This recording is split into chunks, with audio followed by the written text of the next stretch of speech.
의미가 방향이 아예 다릅니다. 근데 어떻게 예수님을 닮아갈 수 있겠어요? 불가능한 거죠. 예수님을 닮아가기 위해서는 예수님과 같은 곳을 바라보고 같은 방향으로 가야 된다는 거죠. 그래서 예수님께서 이 땅 가운데 오셨습니다. 사실 예수님 입장에서는 하늘 보좌 열강 버리고 땅 끝으로 오신 겁니다. 그렇게 오셨기 때문에 제자들에게 또 말씀하시는 거예요. 나와 함께 할 때는 내가 있지만 내가 떠나면 보혜사 성령을 너에게 보낼 거야. 사도행전 28장을 너무 잘하는 말씀이니까 함께 읽겠습니다. 오직 성령이 너희에게 임하시면 너희가 권능을 받고 예루살렘과 온 유대와 사마리아와 땅 끝까지 이르러 내 증인이 되리라. 증인이 된다는 얘기는 증인이 되려면 증거가 있어야 되는 거고 그 증인은 가서 복음을 증언하는 일 가운데 쓰임받아야 된다는 겁니다. 근데 그 방향이 땅끝이라고 말씀하시는 겁니다. 그래서 이 고대 근동에서 여기서 복음이 시작돼가지고요 온 열방 가운데 전해지는 역사가 세계 선교 역사입니다. 제가 오늘 조금 감동받았지 않습니까?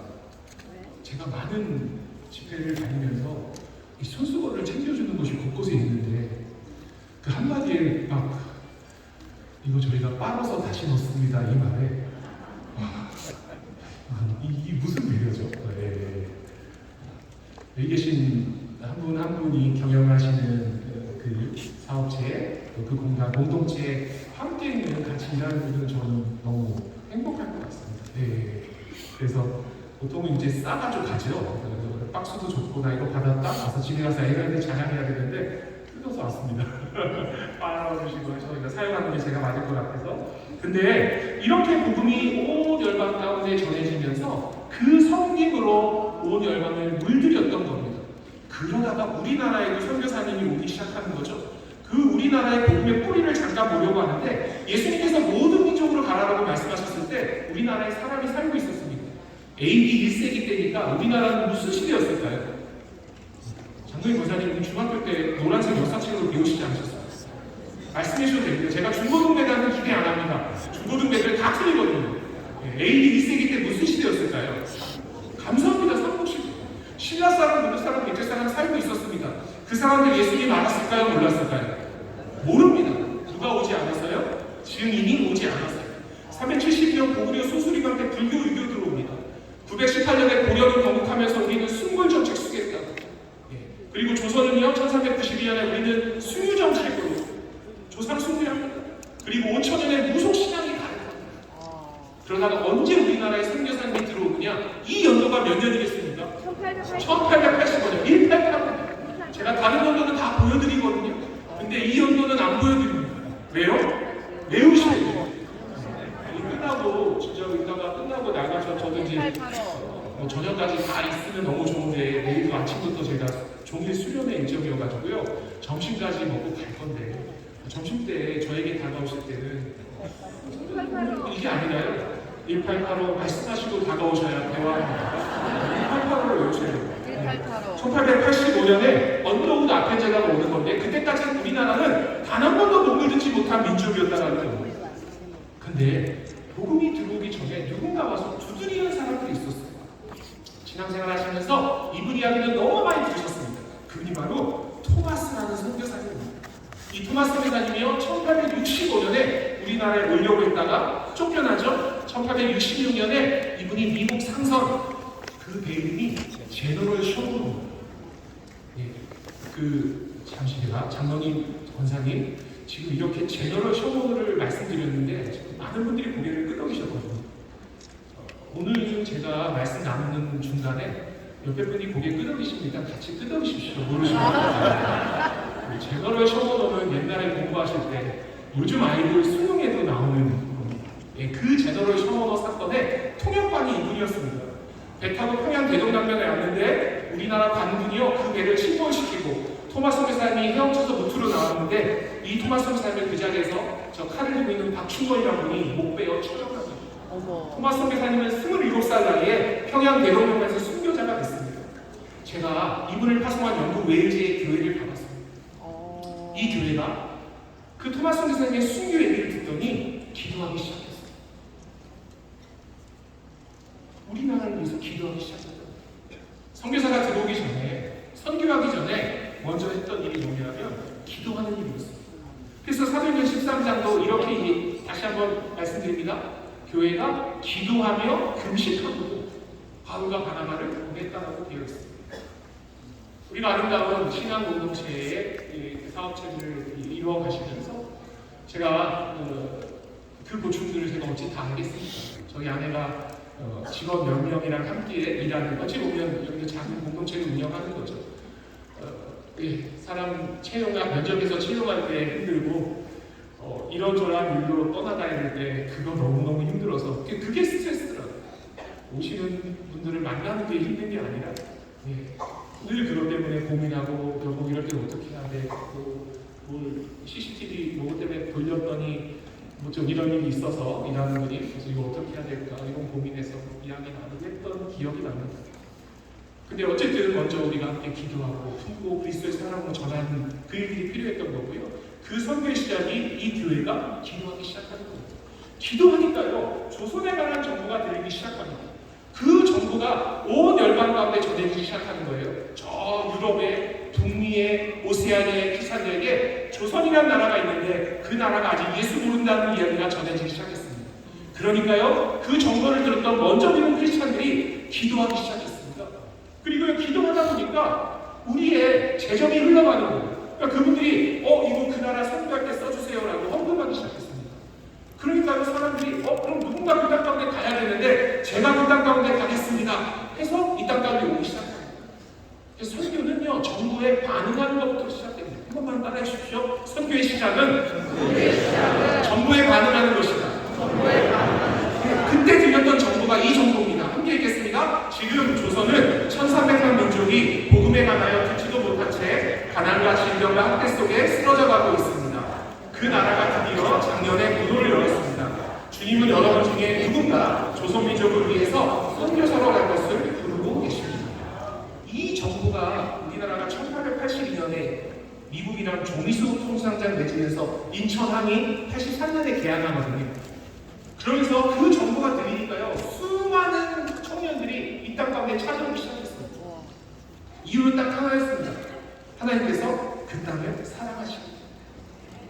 언더우드 아펜젤러 이런 분들 이야기 다 해야 되겠지만 오늘은 이 땅 가운데 와서 기이한 삶을 살아내신 또 많이 들어보셨어요. 이분 이야기. 조금 구체적인 이야기를 해나가면서 우리가 어떻게 복음으로 그리스도로 우리가 머물고 있는 우리 공동체 가운데 그 사랑으로 물들이느냐에 관해서 한번 고민하려고 합니다. 나자진이라는 것이 어떤 의미인지 한번 생각해 보려고 하는데요. 이분들은요, 여자 선교사님이 1890년에 우리나라에 먼저 왔고요. 1891년에 남편대의 선교사님이 우리나라에 옵니다. 로제타 선교사님과 윌리엄 제임스 윌이라는 분인데 우리나라에 와서 결혼하세요.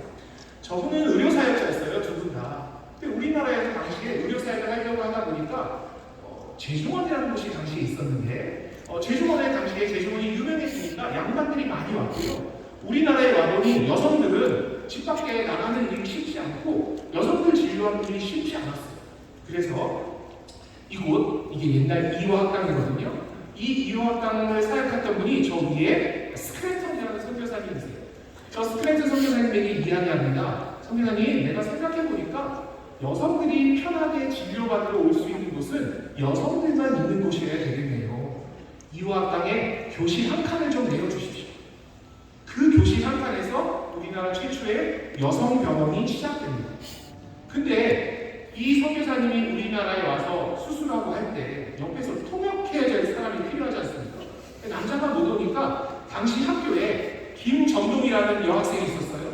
저 아이의 아버님이 역관이었어요. 예. 그래서 이 아이가 다른 아이들보다 그래도 영어를 좀 하니까 선교사님과 영어로 이제 수술할 때 간단한 통역을 했던 거예요. 자, 보세요. 이제 뭐합니다. 이런 걸 했겠죠. 이 아이가 처음 만났던 분은 사실은 저 스크랜턴이라는 할머니였습니다. 저 할머니는 몇 세에 우리나라에 오시냐면 54세에 우리나라에 오셨습니다. 지금 나이 연세를 치면 거의 70세에서 우리나라에 선교사로 오신 거예요. 와서 사역하시다 보니까 여성들은 길거리에 없고 버려진 가난한 여자아이들, 부모님이 케어해주지 못하는 아이들이 있다 보니 그 아이를 한 명 한 명 데려다가 4명의 아이로 시작됐던 학교가 이화학당이고요. 그 학교의 초기 학생이 저 정동이라는 아이였어요. 이 글로 기록해놨는데요. 들어보세요. 내가 스탠턴 부인을 처음 만날 때는 추운 날이었습니다. 부인은 나에게 날로 가까이 오라고 말했습니다. 그때까지 스토브를 한 번도 본 적이 없는 나는 부인이 나를 잡아다가 거기 안에 넣을 줄 알고 되게 무서워했습니다. 실제 이분의 기록에 있는 겁니다. 우리나라는 그랬으니까요. 예, 온돌에 둥글 때던 때인데 무슨 난로가 있고 이해 못했잖아요. 그 아이가 김홍태치라는 역관의 셋째 딸이었던 정동이라는 아이였어요. 이 아이가요, 성교사님 수술 돕다가 수술하는 모습 보면서 몇 번을 까무라쳤대요.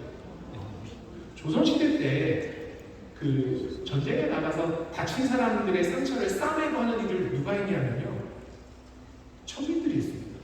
이 천한 일이거든요. 예, 백정이라는 분들, 이런 분들이 다 그 일을 했습니다. 근데 옆에서 통역하다가 수술하고 하니까 피가 막 튀기고 하니까요, 김정동 씨 글에 보면 몇 번을 까무라칩니다. 근데 무슨 일이 일어난 줄 아십니까? 어느 날 자기가 아는 한 여자 아이가 친구지 그 비록은 없지만 자기 또래 한 아이가 성교사님한테 와가지고 수술을 받았어요. 그 아이가 뭐가 아팠냐 봤더니 그 아이가 99개월을 앓고 있는 아이였어요. 네, 우리 예전에 원청이라고 했고, 저희 어렸을 때만 하더라도 마을 곳곳에 있었어요. 학교에도 있었어요. 그럼 이제 반응도 이렇게 하고 얼굴 하니까 다 가리고 다니고 밖에 나오지 않고 위축되고 했지 않습니까? 지금도 사실은 99개월이 있습니다. 근데 지금 안 보이잖아요. 나라에서 그렇게 태어나면 99개월을 갖고 태어나면 치료해 줍니다. 그러니까 지금은 우리 눈에 보이지 않는 겁니다. 근데 이 99개월 친구가 2번 수술 받으면서 이게 깨끗이 낫는 모습을 이 아이가 봐요. 나도 의사가 되고 싶어. 꿈을 꾸기 시작해요. 그 성교사님을 돕는, 어찌 보면 직원과 같은 아이였어요. 수술을 돕는. 근데 선교사를 통해서 예수 그리스도가 전해지고 그가 갖고 있는 최고의 기술인 거죠. 내가 할 수 있는 그 섬김을 통해 가지고 그 아이가 예수를 인격적으로 만나게 되면서 나는 의사가 되고 싶어요. 꿈을 꾸게 됩니다. 근데 집안에서 난리가 났습니다. 이 아이 16살 됐는데 결혼 안 합니다. 난 꿈이 생겼으니까요. 조선에서 결혼하면 안 되니까. 근데 집안에서 난리니까 선교사님 부부가 중실 서가지고 저 박유산이라는 분이랑 김정덕을 결혼시킵니다. 그래가지고요, 이분들이 초창기 때 어디를 가냐면 이 가족이랑 같이 갔는데 이분들이 품었던 곳이 평양이었어요. 평양. 서울에 선교사가 많은데 우리 평양에 갑시다. 이 윌리엄 제임스도요, 1893년에 평양 갈 때 평양이 아주 닫힌 도시였거든요. 나는 새도 평양 감사는 떨어뜨린다는 정도인데.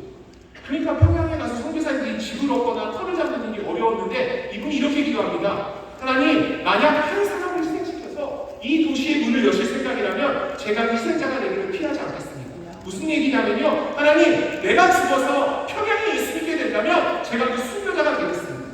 그 마음으로 평양에 가니까 거기서 집을 얻습니다. 건번이라고 옛날에 기생들이 머물던 그 버려진 건번을 얻어서 이분이 거기서 학교하고 병원하고 교회하기 시작하는 거예요.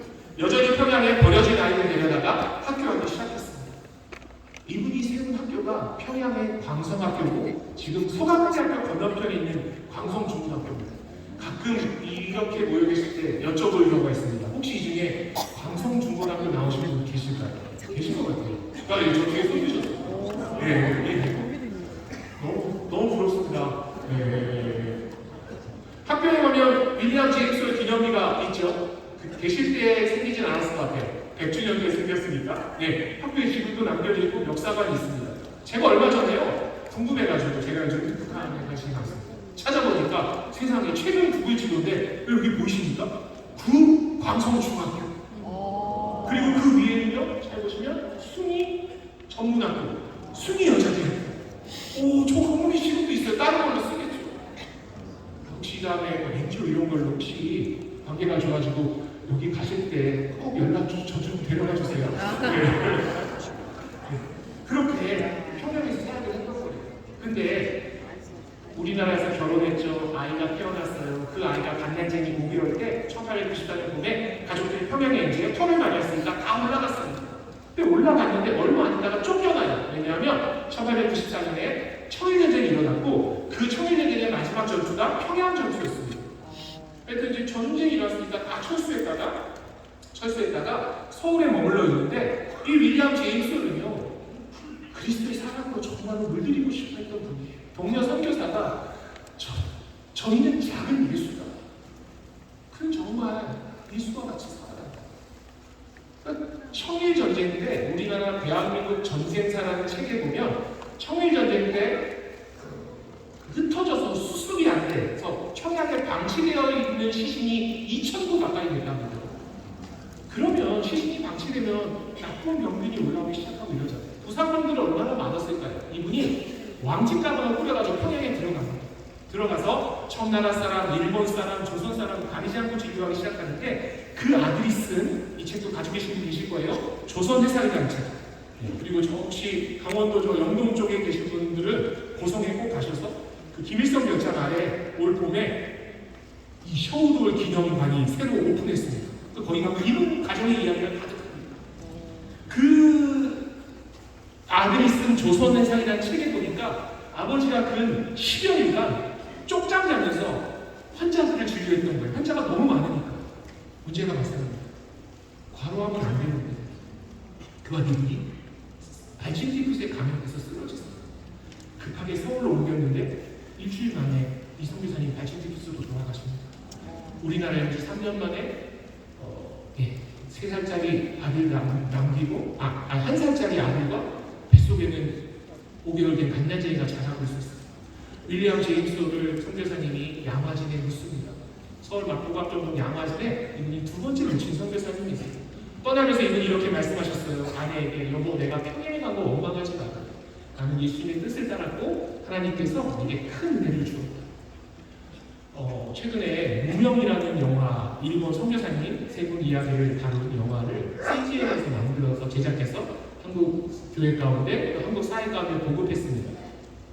올 여름에도 한국과 일본의 그 화해 관련해서 일본에서 아마 성도님들이 한국에 오는 걸로 제가 일정을 들어서 알고 있습니다.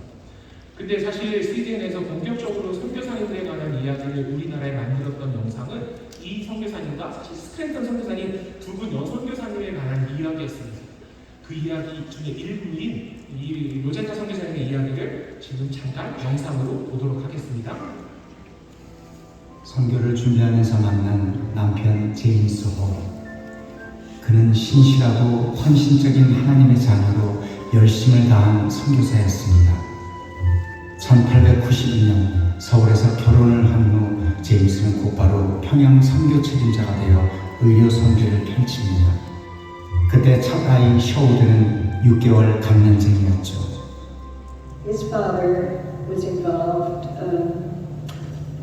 with pioneer mission work, medical mission work, and the Sino-Japanese War took place during his lifetime, and he developed typhus after going up to Pyongyang and assisting the wounded up there, and he contracted typhus fever and came back to 청일 전쟁의 분수령이었던 평양 전투.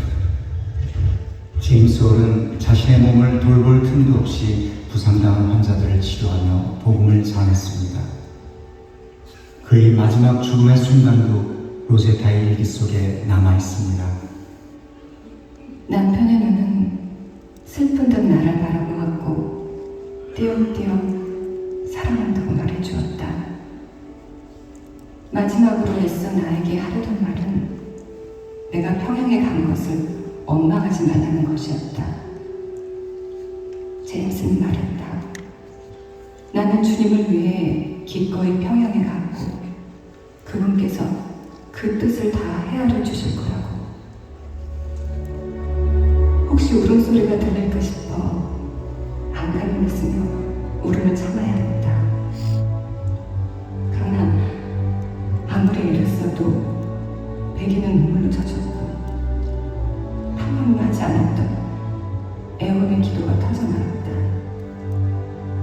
사랑하는 남편을 데려가지 말라고.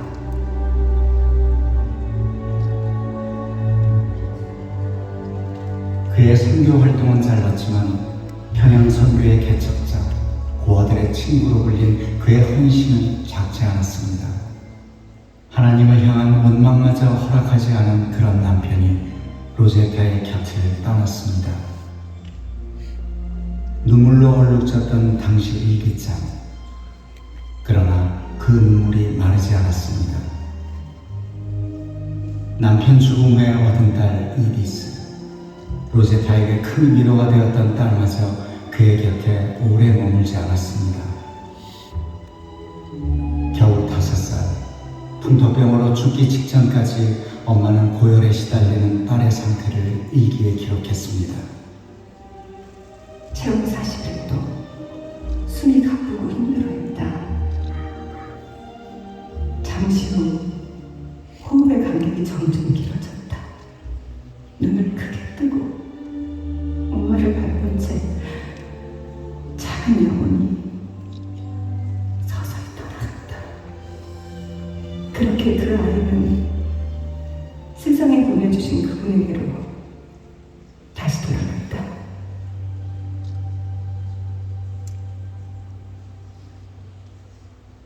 The early women missionaries.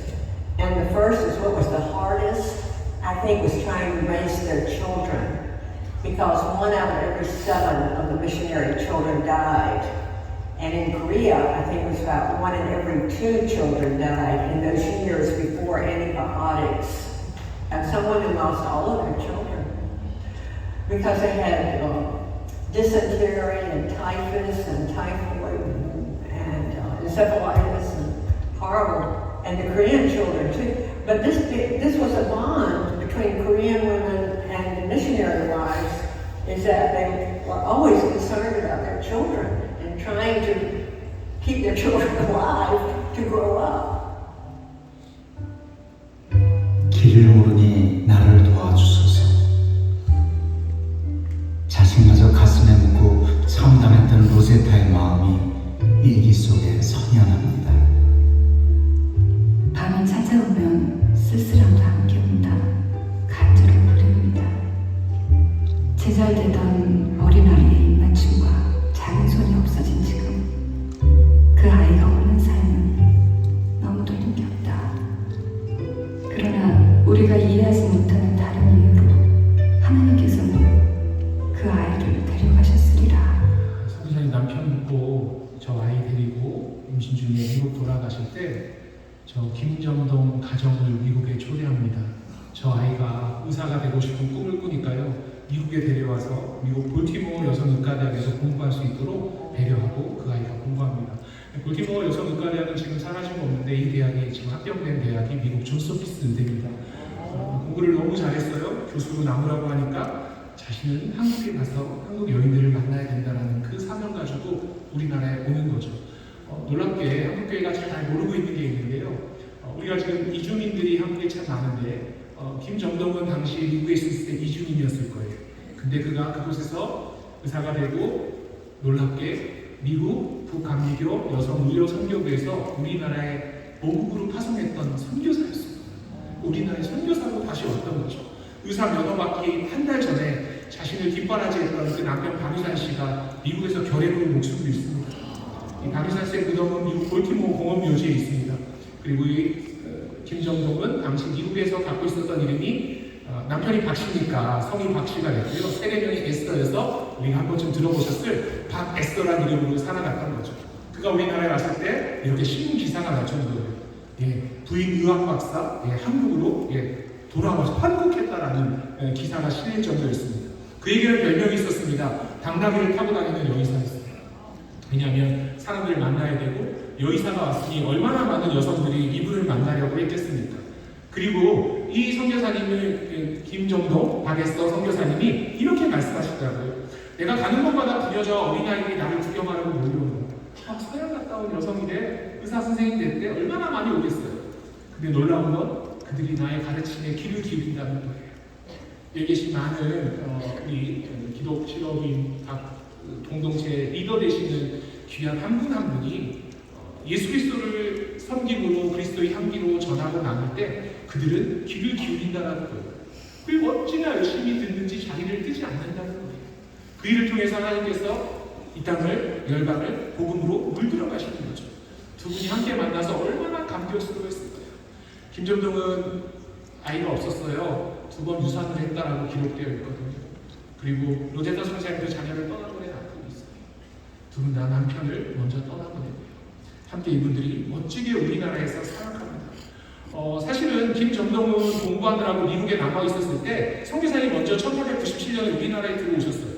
11월 15일 날 인천에 도착했고요. 겨울은 서울에서 나고 5월 1일 날 서울을 출발해서 인천 거쳐 배 타고 평양으로 들어갔는데 그 올라가는 과정 가운데 세 분이 다 이질에 감염되었고 어린 딸이 이질을 이겨내지 못해서 5월 23일 날 양화진에 목숨을 잃고 양화진에 잠기게 됩니다. 이 선교사님은요 의료 선교사였지만 한국의 사회 가운데 당시에 의료 사역이 얼마나 중요함을 알면서 이분은요 남편 이름을 기념하는 이홀병원을 평양에 세웠습니다. 어린 딸을 잃고 나서는 이디스 아동병원이라는 아동병원을 세워서 우리나라 최초의 소아과라고 할 수 있겠죠. 아동병원을 시작합니다. 거기에 그치지 않습니다. 남편을 잃고 나서는요 이 아들을 붙잡고 어린 딸을 잃고 나서 한국에 와서 아이를 묻고 저 아들 셔오를 붙잡고 하나님께 이렇게 기도하셨어요. 하나님, 셔오와 저를 좀 건강하게 해주셔서 조선당에서 끝까지 사역하게 해주세요. 하나님께서 그 기도를 들어 응답하십니다. 그리고 의사였지만 또 다른 일을 뭘 했냐면 병원을 세우고 경영하는 일에 마음 씁니다. 이분이 설립한 병원이 평양의 기월병원이에요. 이디스 아동병원도 설립자입니다. 서울 이화제작도 부속병원도 이분이 설립자예요. 여성의료전문대학은 지금의 고려대학병원입니다. 그리고 인천의 기독병원 간호대학도 이분이 설립자예요. 모든 병원의 역사관에 가시면 로제타 선교사님의 이름이 가득합니다. 근데 저는 이 병원을 세우고 설립하고 운영하는 선교사님의 이야기 말고요. 이후에 많은 선교사님들이 오니까 의료사역자 보니까 그거는 그들에게 맡기는 거예요. 이분이 관심 가졌던 게 하나 있습니다. 그게 뭐냐면 바로 특수교육이었어요. 어제 발달장애 스펙트럼을 갖고 있는 아이를 키워가면서 하나님의 주신 은혜에 관한 이야기를 나눠주실 때 저도 마음이 먹먹했거든요. 이런 이야기는 잘 하지 않지만 저희 아내가 필리핀에서 빈민가 사역할 때 임신 중에 풍진을 알아가지고 저희 첫째 딸이 정말로 위험하다고 했었거든요. 근데 이제 저에게는 감당할 수 있는 것까지만 허락하신 것 같아요. 아내는 홀로 와서 혼자 아기 낳고 저는 이제 혼자 필리핀에 있었거든요. 부끄러운 고백을 하자면 아내를 한국에 남겨놓고 그 상태에서 남겨놓고 아이를 낳기로 결정했거든요. 상황이 어찌 됐든 제가 3개월 동안 필리핀에 가서 무슨 일이 있을 것 같으세요? 다른 기도가 안 나오더라고요. 그 얘기도 있어요. 하나님 저는요 그렇게 얘기를 하고 왔지만 그러니까 뭐 훌륭한 선교사가 아니었습니다. 저희 아이는 오타만점이라는 게 크게 있어서 눈에 점이 있어가지고 이제 안압 체크하고 요 정도고 시력은 좀 많이 나쁘긴 하지만 그렇다고 잘 지내고 있어서 제가 어제 집사님의 그 간증을 듣고 또 선교사님의 이야기를 오늘 촬영을 보면서 다시 이렇게 되뇌있는데 좀 찾아보다 들어가면 안 되는데 약간 좀 먹먹하더라고요. 그래서 이 선교사님께서 아이를 묻고 우리나라에서 바라봤던 사람들이 있어요. 그게 누구냐면요 시각장애인 여인들이. 조선시대 때 집 안에 장애인이 태어나면 비장애인들이 뭐라고 했냐면 귀신들이었다고 집안에 흉이라고 80년대 제가 2000년 전까지 무교지역 사역했는데 지리산 자락 저 시골에 가면 장애를 갖고 있는 자녀들을 방에다 가두고 키우는 가정 저 여러 번 봤어요. 제가 예전에 집안 형편 열어서 제 새벽에 또 배달 일을 한 적이 있었습니다.